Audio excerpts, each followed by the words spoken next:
ఎంత వడ్డీకి తీసుకున్నానో చెప్పావు? అది 100కి 2 రూపాయలమ్మా.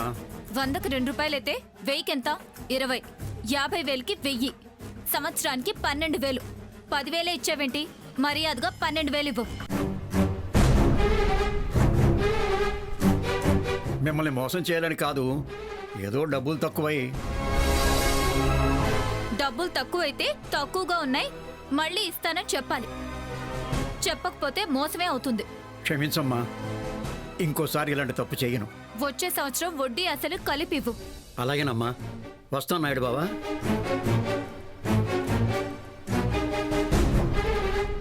అయ్య బాబోయ్, ఎంత మోసం! వదినమ్మ చదువుకుంది కాబట్టి ఆడి బండారం బయటపడింది, లేదంటే మనకు 2,000 నష్టం. చాలా జాగ్రత్తగా ఉండాలండి బాబు. ఈ లెక్కన మన కౌలు డబ్బులు ఆ నాన్నగాడే నొక్కేస్తున్నట్టున్నాడు. ఆడీడు అన్నదమ్ములే కదా. ఏంటని ఆయన మార్చేద్దాం పదండి, ఇసి ఏంటో తేల్చేద్దాం పదండి. నువ్వు ఆగరా. ఆడి సంగతే ఆడు తమ్ముడి సంగతే నేను తేలుతాను. మీ వదినమ్మ మనకి ఎంత సాయం చేసింది కదా, పొలం వెళ్ళి మొక్కజొన్న బుద్ధులు అట్టురా. వెళ్ళొచ్చాక నువ్వు ఇంటి దగ్గర ఉండు, నేను వెళ్ళి వాళ్ళ సంగతి చూసి వస్తాను. అలాగే అండి.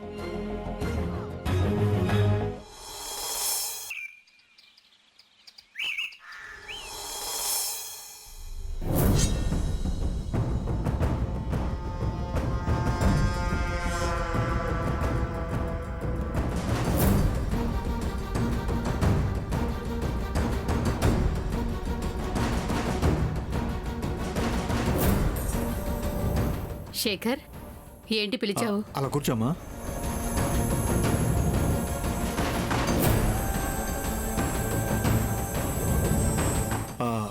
నాయుడు బావ స్నేహైరి వాళ్ళు నాయుడు బావ ఇంటికి వెళ్ళారు. బహుశా రేపు వచ్చేయచ్చు. సరే, మీ అందరికీ ఓ ముఖ్య విషయం చెప్దాం అనుకుంటున్నాను. రేపు నాన్నగారు సంవత్సరికం అయిపోగానే ఆస్తి పంపకాలు కూడా చేద్దాం అనుకుంటున్నాను.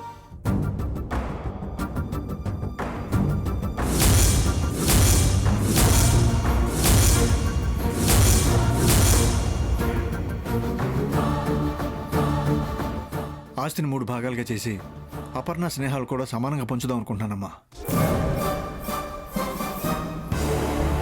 ఇప్పుడు ఆస్తి గురించి ఎందుకు శేఖర్? అవునండి, అంతా బాగానే ఉందిగా. ఇప్పుడు మళ్ళీ భాగాలు పంపకాలు ఎందుకు? ఇంతకు ముందు జరిగిన గొడవలు మళ్ళీ జరగకుండా ఉండడానికి. మళ్ళీ గొడవలు ఎందుకు వస్తాయి?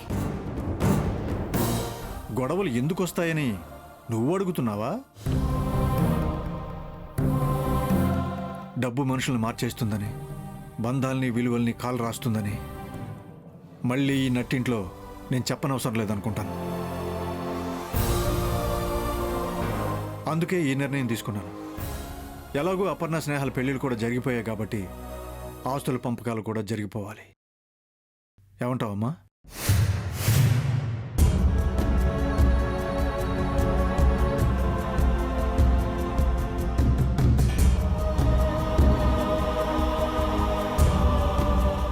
మాట్లాడపర్నా? తను మాట్లాడకూడదు బావగారు, మౌనరత్నం.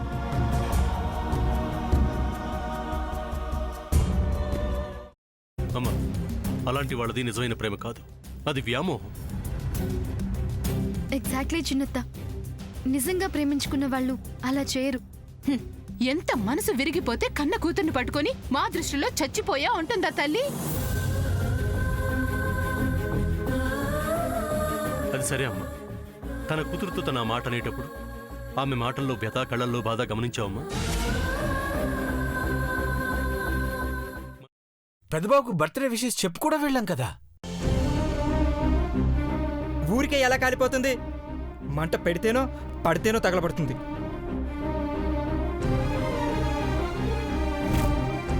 కరెక్ట్ చిన్నబాబు, నీకొచ్చినట్టే నాకు డౌట్ వచ్చింది.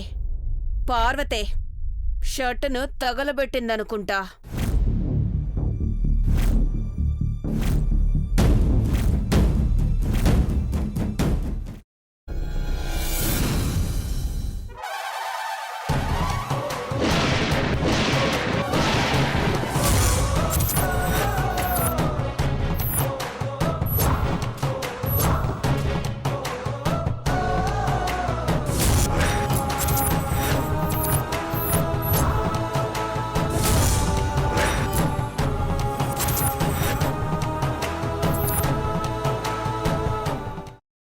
కున్న తర్వాత పొట్టు తీసేసి చాప్ చేసి పక్కన పెట్టుకోవాలి.